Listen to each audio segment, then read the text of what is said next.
집사님은 오늘 밤 하나님의 데려가시면 천국 갈 확신이 있습니까? 이렇게 물어봤더니 노력해야죠.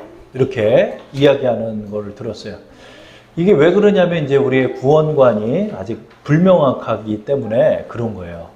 그리고 여러분, 이단에 끌려가는 이유도 무지하기 때문에 끌려가는 거예요. 그렇기 때문에 우리가 신앙의 중요한 주제를 한 가지씩 잡아서 우리가 그 내용들을 확립해 나가는 시간을 오후 예배에 갖고, 이것이 얼마나 이어질지는 모르겠는데 이것이 어느 정도 이어지면은 이것을 소책자로 한번 만들어 보고자 해요. 그래서 우리의 교재로도 쓰고 또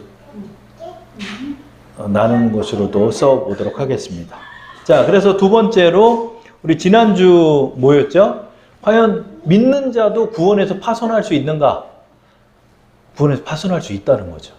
그렇기 때문에 항상 두렵고 떨리는 마음을 가지고 우리의 구원을 지키고 나가야 돼요. 구원을 받기 위해 나가는 게 아니에요. 구원은 받았는데 우리가 요한웨슬레 신학에서는 믿음에 거하는 한이라는 조건부가 있다는 거죠. 그래서 내가 믿음에서 떠나면 안 되는 거예요. 여러분, 믿다가 떠난 사람들 많아요. 믿다가 떠난 사람들 많아요. 근데 믿는다고 또 교회를 오지만은 또 예수님은 또 안 믿는 사람도 있고, 그러니까 이게 막 중구난방이고 엉망인 거예요. 그래서 여러분, 이거를 잘 해야 되는 거죠, 여러분. 그죠? 그렇기 때문에 우리가 신앙을 잘 정립하도록 하겠습니다. 두 번째로 오늘 뭐죠? 나는 의로운 자인가? 우리 제목을 한번 크게 읽어볼까요? 나는 의로운 자인가? 자, 이게 부제로 보면 뭐죠? 나는 구원받았습니까? 라는 제목이죠. 그래서 원래는 이 제목이 뭐였나? 목사님, 구원이 헷갈려요. 구원이 헷갈려요. 라는 내용이었죠. 자, 많은 그리스도인에게 오늘 당신을 주님이 부르시면 당신은 천국에 들어갈 확신이 있습니까? 란 질문을 하면 자신이 없다고 말하는 성도가 의외로 많다는 거죠. 그래서 여러분, 제가 우스갯소리 하나 할게요. 제가 교회는 거의 나가질 않았어요. 20대 때는 교회를 거의 나가지 않는데 마음이 허하고 자꾸 주님께서 저의 심령을 때리는 거예요. 그러면은 인터넷으로 어쩌다가 몇 년에 한 번 예배를 드리는 거야. 그러면 그때 또 예배를 드릴 때마다 하나님의 은혜를 주셔요. 저는 그 은혜를 받아.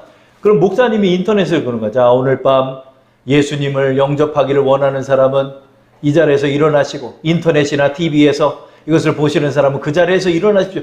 저 책장에서 맨날 일어나서, 그리고 기도를 따라하는 거야. 하나님, 나는 오늘 어디서 와서 어디로 가는지 알지 못하고 오늘 예수님을 영접하기로. 그거 맨날 따라했어. 맨날 따라하고, 그리고 또 엉망의 생활을 하고 난 다음에 또 어쩌다가 예배를 드리면 또 일어나고. 저는 지금 구원을 몇 번을 받았나 몰라, 지금. 예수님을 영접을 몇십 번을 했나 몰라. 아마 이런 사람이 많다고요. 그죠? 자신 없습니다. 내가 무슨 의인입니까? 나는 아직 죄인입니다. 또 이것을 이제 겸손이라고 생각하고 나는 죄인입니다. 그리고 또 실제로 죄인이 맞고 죄도 짓기 때문에. 그죠? 그러니까 왜 이 질문에 대답을 못하냐면은 천국은 의인만 들어가는 곳인데 우리의 지금의 모습은 죄인의 모습을 우리는 갖고 있기 때문에 내가 구원받았다라고 자신 있게 말하기가 너무 애매한 거예요. 그러다 보니까 너무나 여기서 자신이 없어 하는 거죠. 그리고 이제 언제나 이제 행위 구원이나 내가 더 노력해야지, 내가 이 다음에 교회 더 잘 나가야지, 우리 저 장로님처럼, 저 목사님처럼, 저 권사님처럼 내가 신앙생활을 잘 해야지 라는 생각만을 가지고 항상 부족하다는 생각으로 생활하는 분이 많다는 거죠. 많은 그리스도인들의 구원관과 의인관은 도덕적 선과 하나님께 대한 절대적 복종, 그리고 하나님의 법도를 지킴으로써만 구원을 받는다는 기본적인 생각들이 많다는 거죠. 그러니까 여러분, 성자 같은 모습 있잖아요. 성자 같은 모습들. 그 성자 같은 모습이 아니면 내가 구원을 받았다는 자신이 없는 거예요. 그죠? 그러다 보니까 자꾸 이제 자신 없고 내가 구원받았나 사실 잘 모르고 죽어봐야 안다라고 생각하는 사람도 있고 그렇다는 거죠. 근데 요한 웨슬레 목사님조차도 이러한 시기가 있었다는 거예요. 이렇게 구원관이 흔들리고 했던 시기가 있다는 거죠. 요한 웨슬레조차도 올더스게이트 거리 집회 체험 이전에는 자신의 노력으로 의롭다함을 받으려는 그런 노력과 그 노력의 도덕적 영적 결과로 하나님의 구원을 얻으려고 노력했다고 합니다. 그래서 그 미국 조지아주에 가서 선교도 했거든요. 근데 거기서 이제 선교하다가 선교가 완전히 망해버려가지고 돌아왔어요. 근데 왜 선교를 했냐? 내가 선교를 하면 하나님이 좀 이쁘게 봐주시겠지. 내가 선교까지 좀 하면은 내가 구원에 좀 더 가까워지겠지 하는 그런 마음으로 선교까지 갔다는 거예요. 그러다가 배를 타고 오는데 풍랑이 너무 심해지니까 극도의 죽음의 공포가 있더래요. 아, 내가 죽고 나서 내가 이 파도에 휩쓸려 배가 파손돼가지고 배가 파손돼서 내가 물에 빠져 죽으면 나는 과연 천국 갈까? 너무나 두려웠던 거예요. 그런데 저쪽에 모라비안 교도들이 아주 평안한 얼굴로 찬송을 부르고 있는 거예요. 그 막 배가 출렁거리고 막 사람들이 막 공포에 떨고 있는데 자기조차도 목사이지만 공포에 떨고 있는데 그들을 보면서 굉장히 충격을 받았다는 거죠. 어떻게 저들은 죽음 앞에서도 저렇게 평안할 수가 있을까? 응? 나는 이렇게 노력하는데. 그래서 요한 웨슬레는 의식주의자였다는 거예요. 그래서 메도디스트, 이게 여러분 감리교라는 뜻이에요. 감리교가 의식주의자 이런 뜻이에요, 원래는. 그래서 여러분 이렇게 의식을 지키는 거예요. 하나하나 내가 선교를 해야 되고 하나님을 기쁘시게 하는 행동을 해야 내가 구원을 받는다라고 생각한 거예요. 요한 웨슬레도. 그러다 보니까 그는 지극히 작은 일에 있어서도 규칙적으로 행하고 생각함으로 하나님이 기뻐하시는 사람이 되기를 원하면서 노력했다는 거예요. 그래서 그는 선행하고 심지어 전도여행을 떠남으로 구원을 얻고자 했다는 거죠. 그러나 전도여행 갔다가 그냥 목회는 완전히 망해버리고 거기서 또 무슨 스캔들까지 나버리는 바람에 실제로 뭐 바람을 핀 건 아닌데 그런 스캔들까지도 나고 막 이랬다는 거예요. 1738년 5월 24일 날 저녁에 런던시에 있는 올더스게이트에 있는 집회에 참석을 했는데 그때 한 사람이 루터의 로마서 서문을 읽는 소리를 듣고 있는데 그의 마음에 갑자기 뜨거워짐이 느껴졌다는 거예요. 그래서 그가 쓴 글을 제가 한번 읽어볼게요. 나는 나의 마음에 이상스럽게도 뜨거워짐을 느꼈다. 나는 오직 그리스도만이 나의 구주이심을 믿는 믿음이 생겼다. 그리고 그가 나 자신의 죄를 가져가시고 죄와 사망의 법에서 나를 구원하셨다고 기록하고 있다.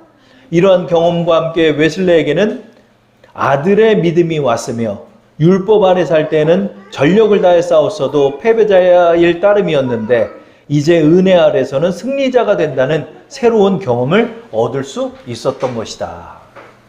요한 웨슬레가 성령 체험을 한 거예요. 성령 체험. 성령 체험을 하면서 그의 마음에 갑자기 뜨거워지면서 이게 막 믿어지는 거예요. 믿어지고 내가 구원을 받았다는 확신과 하나님의 은혜가 내 마음으로 밀려오자 그에게는 이제 종의 믿음이 아니라 아들의 믿음을 얻게 됐다. 이거죠. 여러분, 의인이 된다는 것은 뭘까요? 우리가 의인이 된다는 것은 도덕적 선을 우리가 생각하고 있지만 사실은 의인이 된다는 것은 죄의 용서를 받는 것이고 하나님 아버지가 아들 예수의 피로 인해서 우리의 죄를 사하셨다는 의미예요. 그러니까 당신은 의인입니까? 라는 질문을 할 때 내가 옳지 않은 것들을 생각하고 내가 부정직하게 행동했던 것, 내가 죄스럽게 행동했던 것들이 떠오르니까 내가 의인이 아니라고 생각하지만 우리가 의인을 얻는 이유는 나의 행위에 있지 않다는 거죠. 나의 행위에 있는 것이 아니라 예수님의 피 때문에 우리가 의로워짐을 얻고 하나님의 용서를 받은 존재가 되었다는 것. 그렇기 때문에 여러분은 의인입니까? 라는 질문에 그렇지요. 나는 의인입니다. 라고 대답할 수 있는 거예요. 왜? 예수님께서 나의 모든 죄를 대속하셨기 때문에 내가 의로운 자가 됐다는 거죠. 나의 구원은 나의 노력이 아니라는 거예요. 내가 구원을 얻었다는 것도 그래도 내가 저 성폭행범보다는 낫지 내가 그래도 어려서 교회를 다녔지. 그것 때문에 내가 의로움을 얻었고 내가 구원을 얻은 게 아니라는 거죠. 예수님의 십자가의 공로 때문에 내가 의인이 될 수 있고 내가 그것을 믿고 있기 때문에 나를 의롭다 칭해 주셨다는 거죠. 내가 그것을 믿기 때문에 나는 의인인 거예요. 자, 저를 한번 따라하겠습니다. 나는 의인입니다. 나는 의인입니다. 하나님께서는 나를 의롭게 보십니다. 하나님께서 나를 의롭게 보십니다. 나는 구원을 얻었습니다. 나는 구원을 얻었습니다. 나는 천국 갑니다. 나는 천국 갑니다. 여러분, 그래서 여러분이 천국 갈 수 있는 거예요. 여러분이 예수님을 믿고 있기 때문에 여러분은 용서를 받았고 여러분의 모든 죄는 대속받았고 여러분의 모든 죄는 용서받고 사함을 받았다는 거예요. 야, 내가 이렇게 사함을 받았구나. 내가 잘난 게 하나도 없는데 내가 의인은 다음 장으로 뒷면으로 넘겨보시면 의인의 성서적 정의는 죄의 용서입니다. 이는 하나님 아버지의 일로서 아들의 피로 인하여 이룩된 화해로 전에 지은 죄를 사하심으로 자기의 의로우심을 나타내는 일입니다. 그러므로 의롭다함을 받은 자, 즉 죄의 용서를 받은 자는 하나님께서 과거의 모든 죄를 사하시며 기억도 아니하시며 죄가 없었던 것처럼 여기시며 그의 사랑하시는 아들로서 하나님의 축복과 사랑과 돌보심을 받게 됩니다. 여러분, 우리가 저 싱크대가 떨어졌어도 우리는 하나님 돌보심을 받는 자예요. 우리는 구원받은 자고 죄가 용서받은 자고 하나님은 마귀는 여러분 그래요. 야, 너 오늘 이번 주로 엉망이지? 하나님 너 미워할 거야. 아니라는 거예요. 예수님의 피 때문에 하나님께서는 우리를 사랑스럽게 보시고 우리는 하나님과 화해되었고 우리 하나님의 아들 되었고 그러는 거예요. 요즘 이번 주에 찬영이가 침대에다 오줌을 한 2번, 3번 쌌어. 그리고 나한테 오더니 아빠 뭐라고 그랬어요? 아빠 뭐라고 그랬어요? 그 침대에서 막 찌릉내가 좀 나. 그래서 이불을 몇 번을 빤지 몰라 지금. 여러분, 찬영이가 오줌 쌌다고 그래서 제 아들이 아닌가요?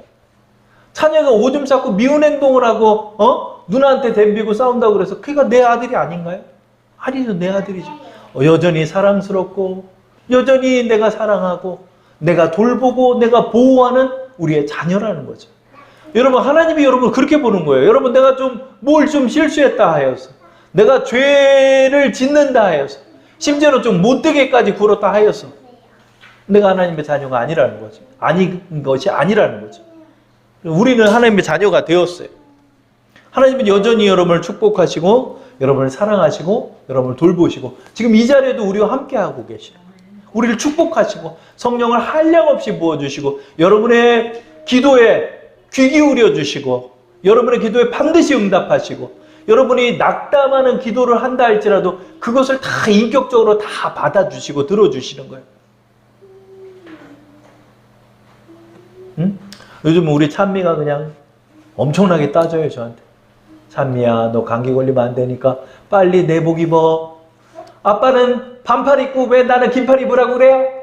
아빠는 어른이니까 반팔을 입고 너는 긴팔 입어요. 싫어요. 나도 반팔 입을 거예요. 제가 할 말이 없어요. 찬미가 하도 따져가지고. 응?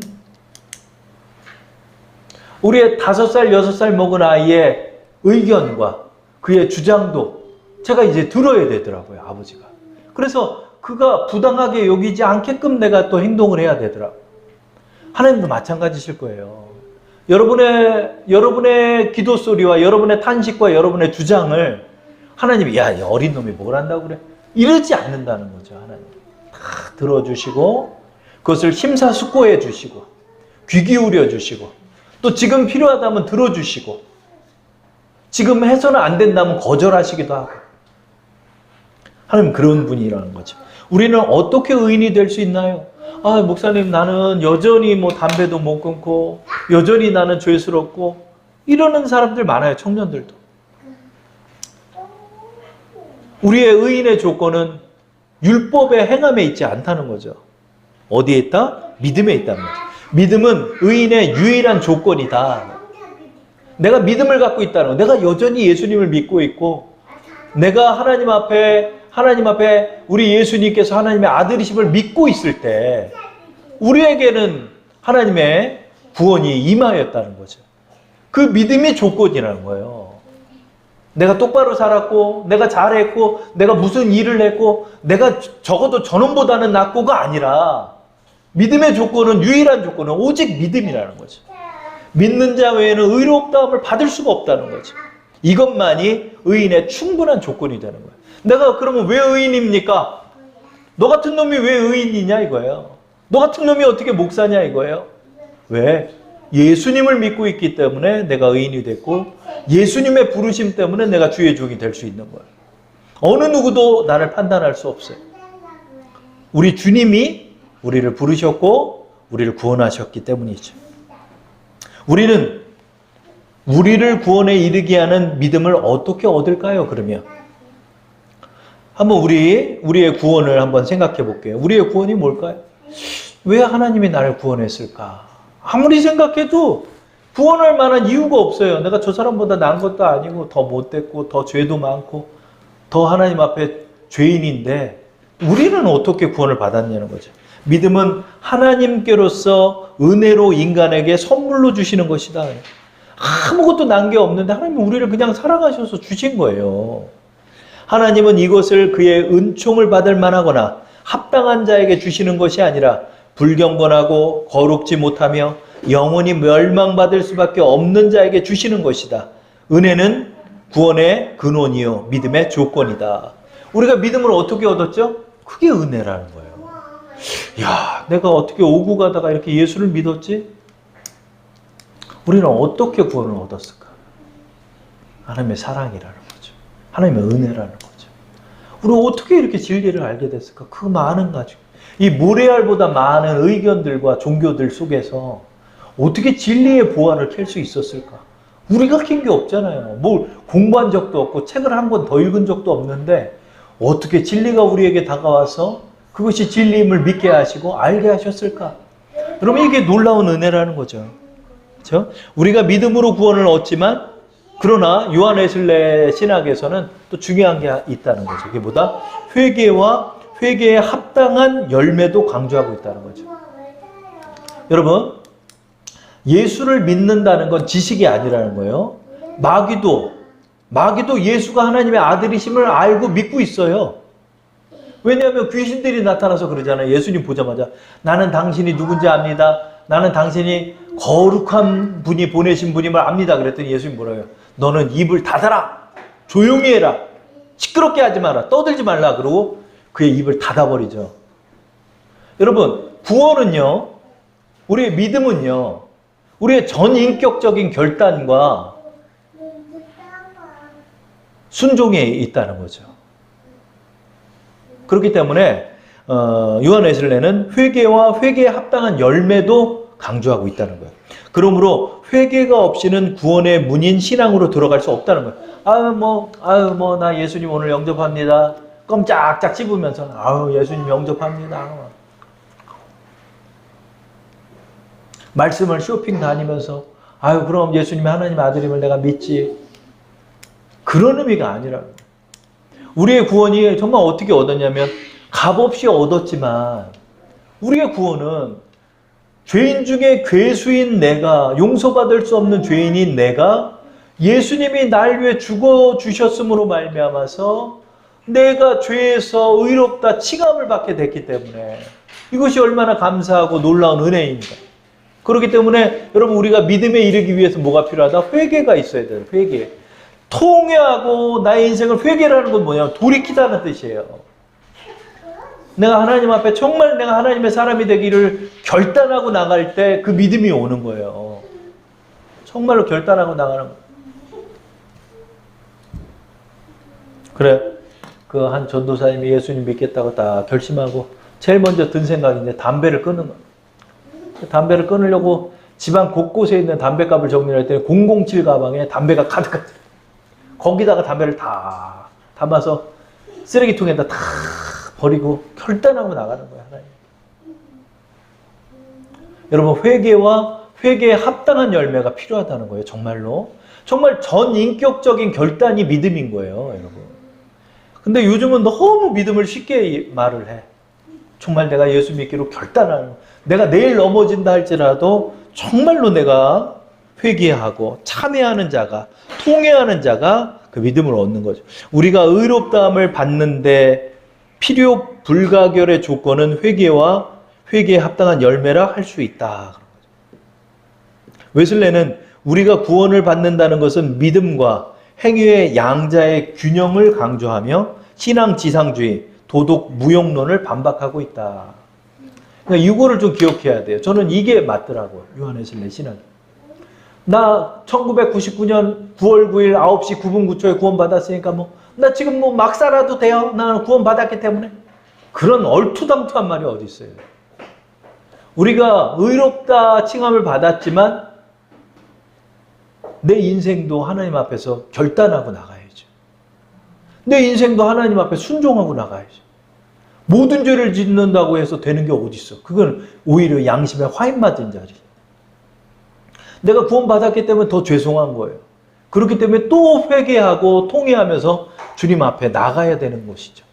그래서 우리가 신앙생활 하면서 우리의 구원을 어떻게 지키냐? 정말 날 구원, 이 죄인 중에 괴수를 구원한 주님의 은혜를 생각하면서 이 구원을 지키고 또 넘어지면 또 주님 앞에 십자가 앞에 무릎 꿇고 통회하고 회개하면서 또 나가고 또 나가고 그러면서 깨어 기도할 때 여러분 우리가 궁극의 구원에 이르게 되는 거예요. 구원은 받았지만 여러분 천국 들어갈 때까지 긴장해야지 여러분. 그렇죠? 천국 들어갈 때까지 내가 긴장하고 주님의 사명을 감당해야지. 그럴 때 여러분에게 빛나는 믿음이 더욱더 빛나면서 천국에서 해와 같이 빛나는 그런 때가 오는 거예요. 그래서 내 양심을 속이면 안 돼요, 여러분. 내가 구원을 받은 건 맞아요. 내가 구원을 받은 자인 건 맞고 내가 의로운 자인 건 맞지만 그러나 그걸로 끝나는 것이 아니라 내 구원은 계속돼야 한다는 거죠. 그 구원을 지키며 나갈 때 하나님께서 우리를 들림받게 하는 그날이 온다는 거예요. 여러분 이거를 기억하면서 여러분의 구원의 가치를 여러분이 생각하고 이걸 소중히 여기고 그 구원을 지키면서 자신 있게 여러분을 참수하는 말 속에서 나는 의인이다. 나는 구원받은 자다.